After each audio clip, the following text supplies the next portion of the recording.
ধরুন আমি মিশোতে যাব, মিশোতে আমার সেলার অ্যাকাউন্ট করতে হবে, রাইট? তো সেলার অ্যাকাউন্ট ক্রিয়েট করার জন্য কোনো ক্রাইটেরিয়া আছে? না, নর্মালি আপনি মেসোতে দেখুন খুব সহজে আপনি গুগলে যাবেন, গুগলে গেলাম, supplier.meso.com, ওকে, দেন ওখানে ক্লিক করবেন, ঠিক আছে। ওতে আপনার দেখাবে যে নিউ অ্যাকাউন্ট ক্রিয়েট, যেহেতু আপনি নিউ সেলার, ওখানে আপনি অ্যাকাউন্ট ক্রিয়েট করবেন ধাপ বাই স্টেপ বাই, যেমন নর্মাল হয়, ঠিক আছে।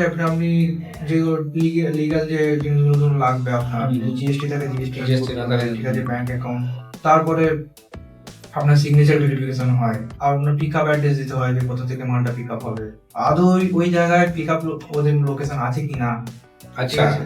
কারণ সব জায়গা থেকে আমি তো কারবার করতে পারবো না, আমরা দেখতে হবে যে এই জায়গা থেকে আদৌ ওদের ডেলিভারি বয় আছে কি। আচ্ছা, তো নর্মালি যেহেতু সব জায়গায় মাল ডেলিভারি হচ্ছে, তাহলে পিক আপও সব জায়গা থেকে হয়।